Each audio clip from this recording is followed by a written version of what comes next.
Today I want to talk to you guys about why is it that your offer may not be resonating with your ideal client, even though you know they want and need it. Meaning the thing that you've created is likely something that is based on your own experience. It's something that you struggled with and you found a solution for it. You created the solution yourself. So surely you can't be the only one, right?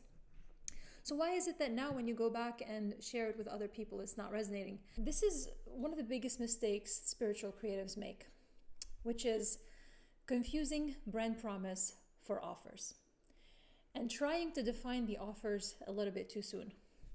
So let me explain what this all means. There is a difference between what your brand, your business promises as a whole. Like, what is the purpose behind your existence? For example, for Brands That Are Alive, it's helping spiritual creatives bring their full self-expression to their brand, their business, and everything they create. It's a business of full self-expression in your branding and your marketing. Okay, great. But is that the offer?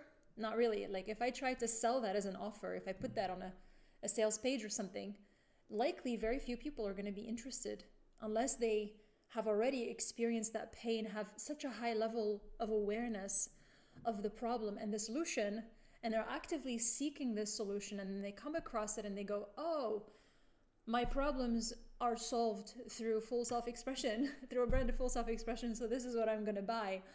But otherwise, that's not what the offer is. The offer could be something like the group program that I'm actually starting out in spring. Well, I'm starting one in January, but it's close to a very small group of people at this point, but later it's going to open to the public.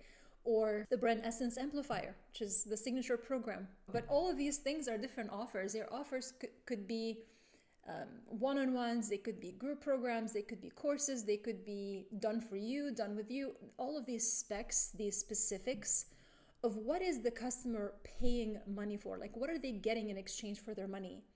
And that actually comes from the market. And I know you might hear this and say, well, Aliana, like, you always talk about how important it is to create from a place of connection to the self. And now you're telling me I have to look at the market and ask the market what the market wants. Well, the thing is, your brand promise comes from you. The brand promise comes from your connection to spirit, to your spirit. But the offer comes from the market. So your brand promise is, what is it that you resolve for your customer at a functional level? And how do you do it better than anybody else?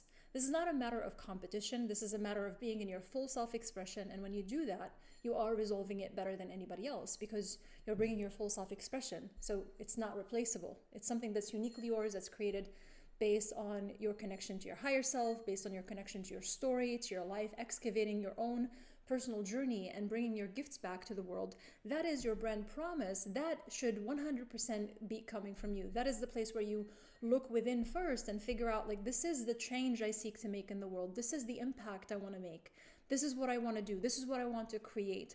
Now, how you package it, that depends on the market. So essentially, you honestly, as an avant-garde, as somebody who is ahead of your time, because this is the work of a spiritual creative. This is the work of an artist, is to bring something that the world may or may not be ready for just yet, and being one of the first people to bring it forward and to take that risk, or to face the difficulty of carving a path that isn't already there. You're not trying to sell something that's been created and sold over and over and over again. There is a pre-proven, path to marketing it. You know what the market is. You're creating something new. You're creating a market for yourself. You're creating everything from scratch. It's a creative process. This has to come from you. This part cannot come from the market. This is what the market needs. This is what the market needs, and how you know it is because you have experienced it yourself. You have solved it for yourself, and now you're like, well, this is a solution that didn't exist when I was going through this, so I created it for myself, and now I get to share it with the world. That is the brand promise. That's what people need. But if I learned anything in business, is I've learned that people don't buy what they need. People buy what they want. People buy what they desire. People will buy what they want and desire before they buy what they fucking need. So our job is to package what they need as what they want. That's the bottom line. And what they want is the offer. What they want is the offer. That's the result that they want. And it's not about lying to them. Absolutely not. Like, when I work with somebody who is working with me to create their brand of full self-expression, what they want, they will know at some level. A lot of people, especially the ones who, again, are aware right, of the problem and the solution. They're aware that the brand of full self-expression, it's a need. I need to express myself fully and freely. That's a need. But there's also a want. There's a want of having a brand that is profitable, but still joyful, exciting, fulfilling. There is a want of living on one's terms. There are lots of wants that I'm not going to go into in this video, but you get the idea. And how they want it to be delivered also depends on them. It has to be actually mutual. This is the thing about offer. It's not entirely up to the market. We don't just look at the market and go, what do you want? And then create what the market wants, because the market might want me to deliver the solution in like magic pill, but I know that's not going to work. So I'm not going to sell them that, because I know that's not that they want it, but it's none of my business that they want something that I know.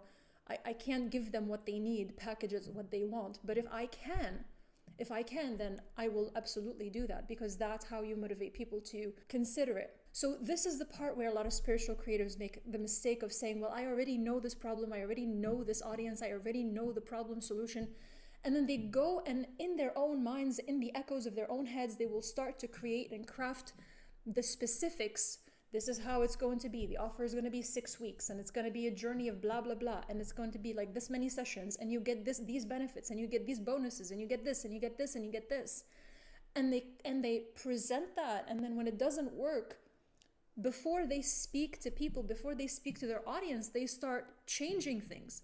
They start questioning. First of all, maybe it's too expensive. Oh, what are other people charging? Maybe I need to bring my prices down. Oh, maybe I need to change this variable and that variable. And I change too many things at once, which doesn't enable you to figure out what is the difference, what is needed. So you start to, basically this is the whole throw spaghetti at the wall, right? Like you're trying different things. You're like, why isn't it working? Well, have you spoken to your audience? I know you know them. I know you understand the problem. I know you understand what they need, but have you actually talked to them? Have you asked them? Have you listened to them? It's crucial, even if you think you know, even if you do know. And I've worked with people who make multiple millions of dollars, and they still get on the phone with their customers and their clients to try to understand them, because you have to. And just because you understand it doesn't mean you don't need to speak to people anymore. You have got to speak to people, talk to them, ask them questions, figure out why is this not working for them, and then tweak it. But the key is, like I said, it's not entirely up to the market. So just because the market says, I want like this many weeks, and I want it in this format, and I want this result and this result. Well, if it doesn't feel aligned for you, and especially if it doesn't feel aligned with your brand promise, with the why, the core of why you started this thing in the first place, then you can't do that. Then you have to find a way to find that intersection that I always talk about between what the market wants to pay money for and what makes you feel alive. And the key to all of this as a spiritual creative is knowing yourself, knowing what your non-negotiables are, and knowing your boundaries. And if you can understand what are the things that you want to be stubborn about, where you never want to waver, then you absolutely should. You must be stubborn about those things. But everything else, you have to listen to the market. So that's the key idea, is know the difference between brand promise versus offers. They're not the same. Brand promise comes from you. Offers come from the market. Well, again, market and you at the same time. It's a dance. It's a relationship. I hope this was helpful. If you need more help with this, if you have any questions about this, go to brandsarealive.com. You can book a 15-minute call with me to talk about how I can work with you. If my work resonates with you, my work is laid out on the site. I hope you enjoyed this and found it helpful. Thanks for watching, and I'll see you next time.